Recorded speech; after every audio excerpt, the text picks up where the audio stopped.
บ่ม่วนเป็นหยังบ่ม่วนหมู่ของน้องไปใส่ละคนหนึงเอาผัวแล้วผู้ใดเอาผัวสาวไทย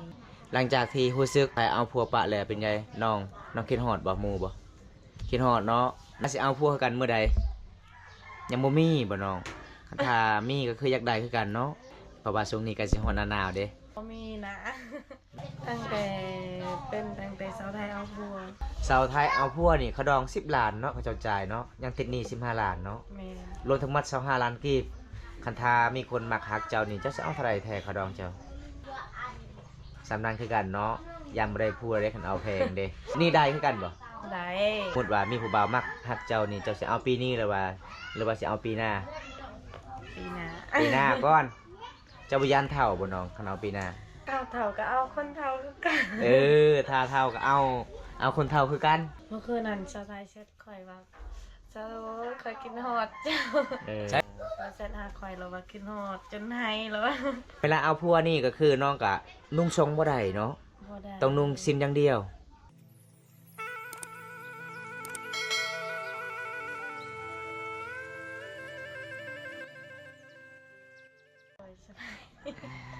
เป็นยังไงอายมาเมื่อนี้เห็นเจ้าอยู่ผู้เดียวเป็นยังไงน้องฮะบ่ม่วนเป็นยังบ่ม่วนหมู่ของน้องไปใส่ละคนหนึงเอาผัวแล้วผู้ใดเอาผัวสาวไทยหลังจากที่รู้สึกที่สาวไทยเอาผัวปะแล้วเป็นไงน้องคิดฮอดบ่หมู่บ่คิดฮอดเนาะน้องก็นอนผู้เดียวนอนกับสาวจังอีกแต่บ่คือสาวไทยเนาะเวลานอนนี่กอดกันไปใส่กอดกันห้องแก้มกันเวลามืองานดองน้องก็ห้องแก้มอีกเนาะคิดฮอดแห้งบ่หมู่บ่ว่าตาคือบ่อยู่กลางกันต่อกอดกันเมื่อใดอีกน้องก็สิเอาผัวกันเมื่อใดยังบ่มีบ่น้องถ้ามีก็คืออยากได้คือกันเนาะเห็นหมู่สร้างครอบครัวเพราะว่าช่วงนี้ก็สิฮอดหน้าหนาวเด้ใช้ผ้าห่มสีชมพูเจ้านุ่มอุดรมายังบ่ห่มแล้วอุ่นบ่ยังแต่บ่มีคู่เนาะผ้าห่มน่ะได้แล้วบัดนี้นะแต่ว่าเชื่อนอนเจ้าก็มันเป้มันเลยได้ข่อยเบิ่งนี่มันแจ่มมาแล้วนุ่มอยู่บ่ยังนอนกับสะจังเนาะเดี๋ยวนี้เนาะเจ็บคอตอนแรกนี่มีคนมาลิ้นอยู่บ่เดี๋ยวนี้บ่มีใช้ผู้บ่าวที่ว่ามานำโพชาวจังตอนนั้นผู้มาล่มชาวจังนะสองคนเข้ามาแล้วล่มเจ้าผู้นึงนี่เขาเอาผู้นึงแล้วล่มชาวไทยล่มชาวจังผู้นึงชามคนเนาะเข้ามาเนาะแต่ว่ายังสองคนเดี๋ยวนี้มาลิ้นนำไทยเจ้าผู้นึงนี่คือเราได้แล้วเราบ่มาแล้วเราได้ชาวไทยแล้วเจ้าก็ใกล้แล้วคอยได้ยินเขาเว้าแล้วอยู่แคมป์ชีบ่ค่อยมานะ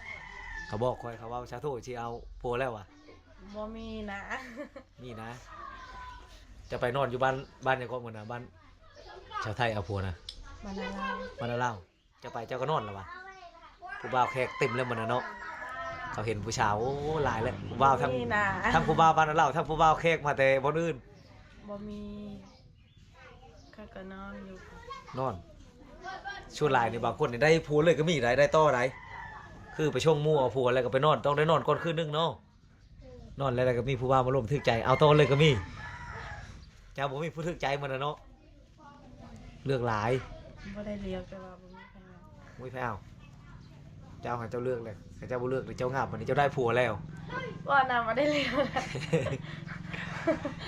เดี๋ยวอะไรแย่ๆโรยาวเป็นหยังน้องบ่สบายบ่สบายเลยเป็นวัดลายมือแล้วตั้งแต่สาวไทยเอาผัวเป็นตั้งแต่แม่เจ้าให้บ่แม่เจ้ากินฮอดชาวไทยบ่หรือว่าจังใดบ่ได้ให้บ่ตั้งแต่แบบเมื่อคืนนั้นกินเบียร์อยู่แต่ว่าเจ็บคอก็คือสาวไทยเอาผัวนี่เขาดอง10ล้านเนาะเขาเจ้าจ่ายเนาะยังติดหนี้15ล้านเนาะรวมทั้งหมด25ล้านกีบคันทามีคนมักฮักเจ้านี่เจ้าสิเอาเท่าไหร่แท้เขาดองเจ้าฮะเอาซ้ำสาวไทยคือกันหรือว่าจังใดสำนักคือกันเนาะยามบ่ได้ผัวได้คันเอาแพงเด้ติดหนี้ได้คือกันบ่ได้พี่น้องถ้ามักน้องเพิ่นติดหนี้ได้เด้อพี่น้องหมู่ของน้องเอาผัวไปแล้วเอาผัวปะแล้วเด้อทุกคนสาวไทย เป็นหมู่คู่ของสาวโทพี่น้องก็คือเฮาก็ไปเยี่ยมไปยามเมื่อวานนี้ก็สาวไทยก็ต้อนรับเป็นอย่างดีนะยังใจดีอยู่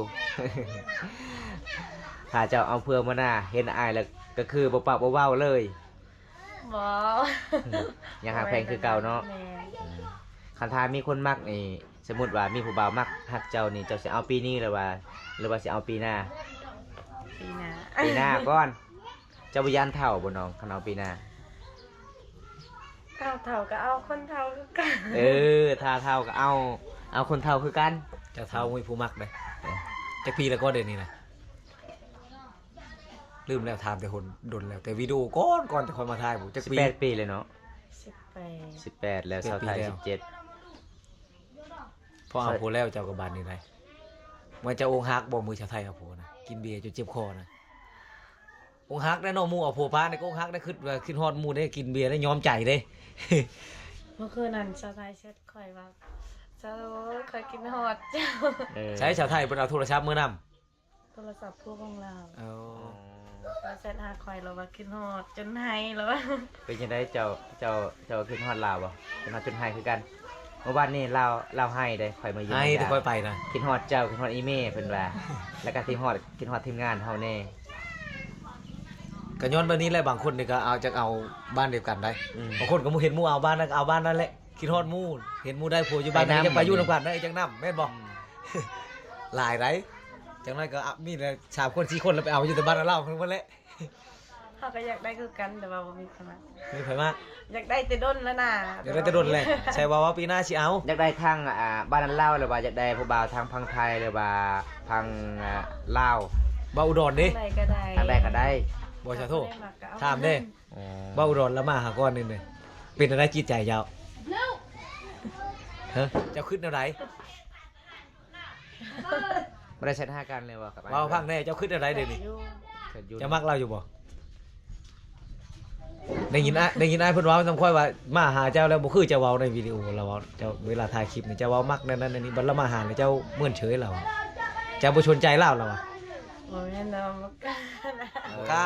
ฮักแต่บ่กล้าบอกเนาะ เจ้าบ่บอกเราเว้าเจ้าบ่มักเว้าน้ำลาวเวลาไปดองก็เจ้าเต้นเจ้าก็เต้นผู้เดียวเราจะเต้นนำก็เจ้าบ่ชวนเราเต้น เต้นนำกัน มันไปดองเขาว่าไปบุญชงฮื้อ เฮาก็ว่าผิดมึงไปบุญชงฮื้อนะเจ้าเต้นผู้เดียวเราเว้าเราเบิ่งอยู่ซื่อๆเราก็จะเต้นได้เราได้ แบบถ้าเวลาไปดองไปยังไปงานไปนี่กะเต้นผู้เดียวก็จิมวน อยากเต้นให้เต็มที่นะ อยากเต้นให้เต็มที่เราก็จะเต้นนำได้เราอะไรแต่ว่าเจ้าบ่ให้เราเต้นเราเอาเราก็เลยเบิ่งอยู่ซื่อๆ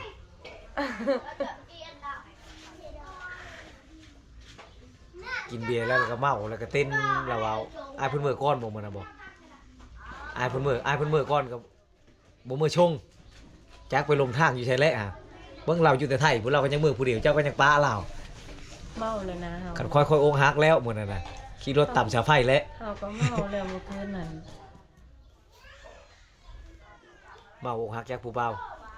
ผู้หญิงนี่มักเด้คันว่าเวลาองฮักนี่กินเบียร์ได้ยอมใจแล้วกินเหล้าก็กินบ่หลายมื้อเลยจะเป็นหวัดยังบ่ดีอยู่ตั้งแต่มื้อชาไทยเอาผู้ ตั้งแต่เช้าได้เอาพวงเริ่มเจ็บคอจนเว้าบ่ได้ โอ้เดี๋ยวนี้อาการฮ้อนก็ยังบ่ดีอยู่เนาะไปหาหมอแล้วบ่คือบ่ไป เจ็บคอก็แต่ว่ายังบ่ลืมเนาะยังบ่ลืมปากยังแดงอยู่ว่ะยังงามอยู่คือเก่า เจ็บแต่คอ ดีแล้วเจ้าบ่ได้ปล่อยให้ตัวเองชมรักษาตัวเองได้ดีได้เจ้านะมาบ่ได้ก็งามอยู่ตลอด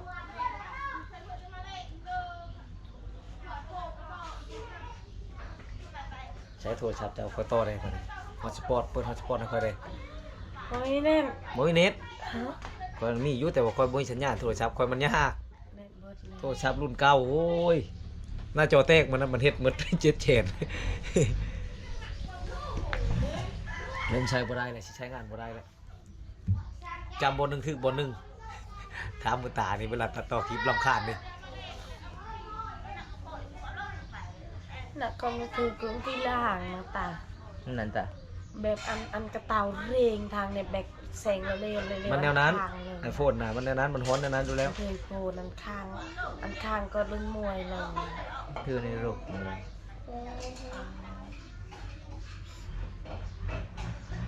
มันตัวก็ต่อลุงกี้อัน จะ ตัว เสียน อาชีต้องมาเรียนโจลาสิเนาะ นึกจุโจะทันเบิ่นเจองอนตะไม ปลา โอ้ยได้สับไม่กะเอาผู้บ่าวของไทยลูนะ เราเลยมากมา ไผบ่ได้มักลาวชื่อไรลาว โอ้โห บ่ฮู้บ่ โอ้โหเสีย มันเขามักแล้วเจ้าบ่มักนะ เนาะ ผมค่อยก็มา ว่าแม่นเจ้าเลือกลายบ่สอ จะไปเบิ่งในคอมเมนต์ในช่องก่อนเขาว่าชาวโทนี่ลายใจเขาเอา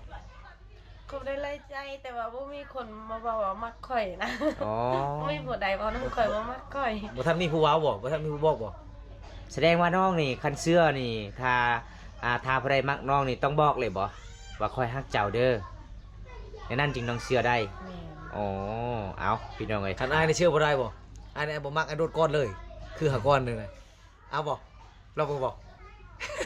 ก็เอาเลยเนาะ ยกชาโทโอ้ถ้าว่ามักนี่ต้องให้เขาบอกก่อน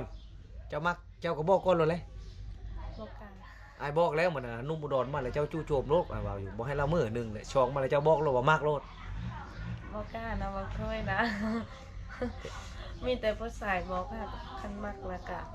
เอา มีแต่ผู้ชายเว้าเนาะ ในฐานะไอ้ายเป็นผู้ชายเด้อไอ้ายเห็นนุ่มอุดรมากวันนั้นเจ้าเฮ็ดคือบ่มักเราเลยได้แต่ว่าในใจลึกๆเจ้าก็บ่ได้มักเราอยู่แล้วยังจะมีผู้เบาอยู่บ้านอื่นแถวไกลนี่ บ่แม่นแต่ว่าขอเนี่ยก็บ่ได้บอกอีหยังเลยว่า น้องก็บ่ฮู้คือกันจะเขามักแต่เขาบ่ได้มัก อืม เราบอกว่ายังเลื่อนน้ำเจ้าบอก ก็คือแต่สาวลาวเคชนบทเฮานี่คันมักผู้บ่าวนี่ต้องบ่กล้าบอกเนาะก็คือให้ผู้บ่าวบอกเฮา แม่น ว่าคอยฮักเจ้าเด้อสมมุติว่าคันเฮามักเด้เฮาตอบว่าจังได๋บัดนี้ บ่ได้ก็มีสัญญาณแต่บ่ได้บอก คือกัน มักคือกันเนาะ โทษ โอ้ นี่บ่มีสัญญาณนะ อืม เอาทุกคนถ้าผู้ใดมักสาวลาวต้องบอกเลยทุกคนเลยเพราะว่าสาวลาว บ่ได้บ่นี้หรือบ่นี้ มักนี่น้องกับบ่กล้าบอกพี่น้องมันเป็นตามประเพณีบ้านเฮาเนาะสาวลาวบ้านเฮาชนบทนี่เปิดเผยบ่ได้ ถ้าฮักก็คือให้ผู้บ่าวบอกก่อน นี่ แบบเราก็บ่ฮู้กันจักเขามักจักเขาบ่ได้มัก โดย ถ้าเขาบ่ได้มักก็อ้าวไว้ แม่นถ้าเขาบ่มักก็หาผู้ใหม่เนาะ แม่น อืมเอาผู้บ่าวทางใดมักก็คือ เอาทางนั้นเพราะว่าจะเป็นผู้บ่าวบรูก็เอาได้เนาะบ่าวไทยก็เอาได้ถ้ามีคนมักเองทุกคน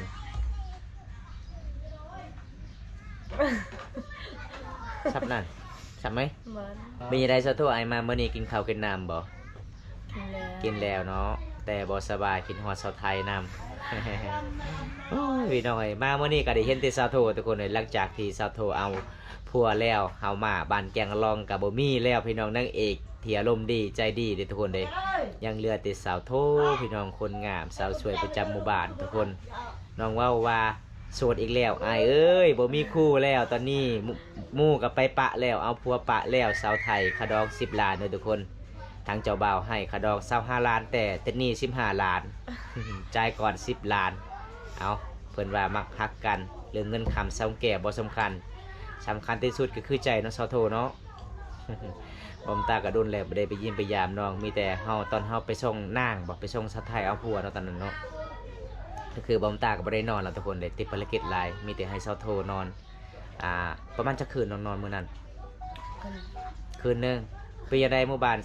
สาวไทยเอาผัวม่วนคือกันบ่ม่วนคือกันเนาะแต่เวลาอาบน้ำนี่มันยากไกลอีหลีเนาะ ย่าง ก็บ่มี อ๋อสัญญาณโทรศัพท์ก็บ่มีบ่โอ้ทุกคนเลยเป็นหมู่บ้านหยังสาวไทยเอาผัวเนาะ วันละเรา บ้านอันเราอันเราหยัง อันเรากุกี อันเราคุกกี้บ่ อันเรากุกีอันเรากุกีหนูน้องเจ็บมาไหม อันเรากุนกี้บ้านอันเรากุนกี้เป็นหมู่บ้านที่นอกที่สุดกับตัวเมืองเนาะบ้านนั้นเนาะโอ้เป็นหมู่บ้านนอกที่สุดเลยทุกคนชนบทลาวเส้นทางก็ยากเนาะพาไปเมื่อนั้นโอ้ที่พุ่นมันหลายทุกคนเลยรถใหญ่นี่น่าสิไปบ่ได้พี่น้องไปบ่รอดเลยทุกคนเป็นเส้นทางที่พุ่นดินแดงหลายเป็นหมู่บ้านนอกที่สุดกับตัวเมืองหมู่บ้านติดกับติดภูเขาพี่น้องสัญญาณโทรศัพท์ก็บ่มีหมู่บ้านที่ชาวไทยเอาผัวทุกคน สาวไทยคอยได้ยินข่าวๆมีหนุ่มอุดรอยากมาเยี่ยมมายามเจ้าอีกครั้งที่สองได้บ่เพิ่นว่าอยากมาหาอีกได้ เพิ่นว่ายันเจ้าเอาผัวปะเพิ่นว่าคิดฮอดเจ้าหลายเพิ่นก็อยากมาอีกเจ้าได้บ่ได้เนาะคันมาช่วงนี้ก็คือมักแต่งบ่มีแล้ว บ่มี เบิดแล้วเนาะมีแต่มักยังมีแต่มักตัวแห่ มักตัวแห่ก็บ่มีบ่ นี่บอกไปเอามากินนะโถ นี่เห็นบ่เพิ่นว่าจะกินรถได้ แบบมันเบิดแล้ว มีจะมี มี เบิดก็เก็บตอนเก็บ มีติดใจอย่างเดียว เออ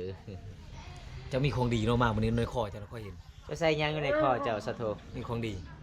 ฮะ นอนดัง มีหยัง มีหยัง หน่อย เขียน ดอกดับมันมีหลอดอีหยังนั่นน่ะ ของดียิ่งบุกเข้าไปจากแท่งบุกเข้าแล้วก็แท่งลงมาเอามีดมาของดีมันเลยใช่ไหมเจ้ามีชะนีบ่บาดนี้นะเจ้าจะใช่เอาค่อยได้ค่อยมักบ่แห้งแล้วนี่กะ เขาว่าสบายตลอดนะ เออของดีเลยนะเขาเรียกว่ากัน สาวโทแล้วก็มี FC คนหนึงอยากติดต่อเจ้าเห็นแล้วบ่เพิ่นไอ้เพิ่นเซ็นหาเลยบ่ฮะไอ้เพิ่นมาจากประเทศอเมริกาเพิ่นว่าจะเซ็นหาเจ้าเห็นแล้วบ่ นั่นแล้ว อ๋อเป็นจังไดรออยู่บ่รอบ่เป็นจังไดผู้ชายซ้ำไอ้เพิ่นนั่นผ่านอยู่บ่น้องสำนั้นผ่านอยู่เนาะคันบ่ผ่านก็คือบ่อมตากับบ่าวแก้วบ่ต้องเอาเด้อมื้อหน้าเด้อ คนมีเมียแล้ว บอกแก้วผ่านอยู่แล้วเนาะผ่านบ่ บ่ผ่าน บ่ผ่านบ่บ่รอบ่ ผ่าน เออบ่ผ่านย้อนเจ้ามีเมียเพิ่นว่า ซ้ำไอ้บ่รอแล้วบ่มีคนรอแล้วโดนนี่เลยนะ อีแพะอีพ่ออีแม่น้องมื้อนี้ไปไสมาคือบ่เห็นอยู่เฮือนเนาะ อยู่ตลาด อยู่ตาราง โอ้แสดงว่าบ้านเฮานี่แล้วเฮ็ดบุญกินงะแล้วก็คือยังอีก2อาทิตย์ก็สิเริ่มทางให้เลยเนาะโอ้พี่น้องเอ้ยบ้านเฮาก็สิดำรงชีวิตแบบเดิมๆพี่น้องเฮ็ดไร่เฮ็ดสวนตามภูผาป่าดงเด้อทุกคนมื้อนี้ก็มาเยี่ยมมายามสาวโทคือเก่าคิดฮอดสาวโทหลายหลังจากที่สาวไทยเอาผัวปะน้องก็คิดฮอดเด้อทุกคนเห็นบ่นอนจุดนี้ล่ะพี่น้องบ่เห็นสาวไทยแล้ว ปกติมาเมื่อใดก็เห็นสาวไทยมาเยี่ยมมายามอาบน้ำกับไปอาบน้ำกัน หลังจากสาวไทยเอาพัวแล้วน้องกับไปอาบน้ำอยู่ใส่เวลาตอนแรงเนาะ อาบน้ำเซคือเก่า เซละน้องเลย แล้วก็ลินสะพานไม่ไล่เลย โอ้ม่วนเนาะธรรมศาสตร์บ้านเฮาหมู่บ้านสาวไทยกะเป็นปีสุดท้ายเลยทุกคนพระเจ้ากะสิสร้างสะพานไม่ไล่หรือว่าควายไม่ไล่ขามเซละน้อง ความยาว270 เมตรเด้อพี่น้องเอ้ย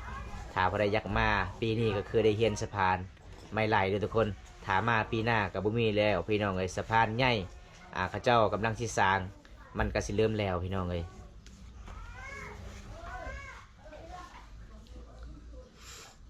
เอาคอมเมนต์ดิ โดยสบายดีเด้อ นี่ ที่อัน ตีอะโร ที่เรา ตีอะโรเจ็บคอบ่ เจ็บคอ โอ้น้องบ่สบายทุกคนเลยแต่น้องก็ยังทักทายสบายดีเพิ่นว่าเจ็บคอคือติอะโรเนาะอ๋อติอะโรเจ็บคอเด้อทุกคนน้องเว้าเสียงมันก็จะเป็นเสียงนึงๆอีกเพิ่นเปลี่ยนเสียงเลยมามื้อนี้ทุกคนเป็นเสียงทุ้มๆนิดนึง เจ็บคอโดนแล้ว โดนแล้วบ่มีเงินซื้อยาบ่บ่มีเลย ป้าไอ้พาไปห้องหมอไปบอก น้องบ่ได้กวดอยู่ห้องหมอบ่น้องบ่ได้กวดเลย ไอ้บอกไอ้พาไปกวดไปบอกวิธีไร ถ้าไปถ้าไป ไอ้จะพาไปกวดไป ถ้าเบาแก้วพาน้องไปห้องหมอน้องก็สิไปบ่กับไอ้เพิ่นบ่กล้าไปบ่น้อง เอา อ๋อ เป็นห่วงแล้วนี่จะพาไปกวดอยู่ห้องหมอก็บ่ไปเลย เป็นหยัง เป็นไร น้องจึงบ่กล้าไปกับเบาแก้วเวลาคือตัว ไอ้เมียแล้ว มีเมียแล้ว ไอ้ไปชมจะอยู่ห้องหมอบ่ให้นายจะกีบเจ้า โอ้โดยถ้าคนที่มีเมียก็คือไปนำกันบ่ได้เนาะ ชาวโทนี่แจ็คแนวไรเขาจะไปชงไปห้องหมอเจ้าบ่สบายเลยครับบ่แม่นอ้อยจะกีบเจ้า แต่เมียไอ้บ่เชื่อเนาะน้องเนาะ เบิ่งโดดก่อนบ่แค่ไหน ขอ ID ไลน์น้องหน่อยครับโอ้น้องบ่ได้เล่นไลน์เด้ออ้ายน้องเล่นแต่ Facebook เนาะน้องโทเนาะเล่นแต่ Facebook เด้อ แต่ตอนนี้บ่มีเงินเน้น ตอนนี้เงินเน็ตบ่มีเป็นว่าเบิดแล้วชนหลายสาวลาวเขตชนบทนี่เขาเจ้าบ่ได้ใส่หลายบ่เล่นหลายเล่นแต่ Facebook อย่างเดียว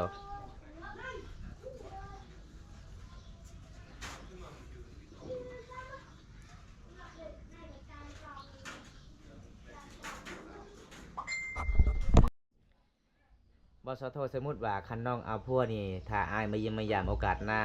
อายอยากถ่ายวิถีชีวิตน้องได้อยู่บ่เฮือนพัวบ่ ได้ ได้เนาะคันเวลาเอาพัวนี่ก็คือน้องก็นุ่งทรงบ่ได้เนาะ บ่ได้ ต้องนุ่งสิ้นอย่างเดียวโอ้คือเมื่อวานนี้บอมตาไปยิมไปยามชาวไทยค่อยก็เลยถามชาวไทยว่าเป็นหยังเจ้าคือบ่ได้นุ่งทรงชาวไทยบอกว่าถ้านุ่งทรงนี่เขาเจ้าหายได้ ต้องนุ่งผ้าถุงอย่างเดียวเพิ่นว่า เวลาเอาพัวนี่ทรงนี่บ่ให้นุ่งเด็ดขาดเลย นุ่งสิ้นอย่างเดียว โอ้ประเพณีบ้านเฮาถ้านุ่งทรงก็คือยันเขาสงสัยว่าเฮาไปกับผู้บ่าวคนอื่นเนาะถ้านุ่งสิ้นก็คือ เขาบอกว่าเป็นสุภาพเป็นระเบียบเรียบร้อยตามประเพณีบ้านเฮาโดยทุกคนภาษาลาวทำไมเป็นเสียดายอีหยังเนาะครับ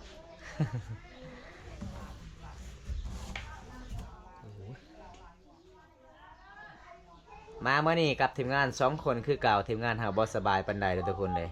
เอาสบายดีสมพลแก้วฟิลาสบายดีบุญสิทธิ์สีบุญสบายดีเนี่ย ตัวยุมัน โด คือย แบบ สบายดีเด้อ สบายดีเด้อเพิ่นว่าเจ็บคอพี่น้องเอ้ยยังบ่สบายปานใด สีอันอ่อนในตัวน้อนะครับพี่ โอ้ยอันนี้มันแจงจะว่าตัวนี้งามบ่งามถ่ายคลิป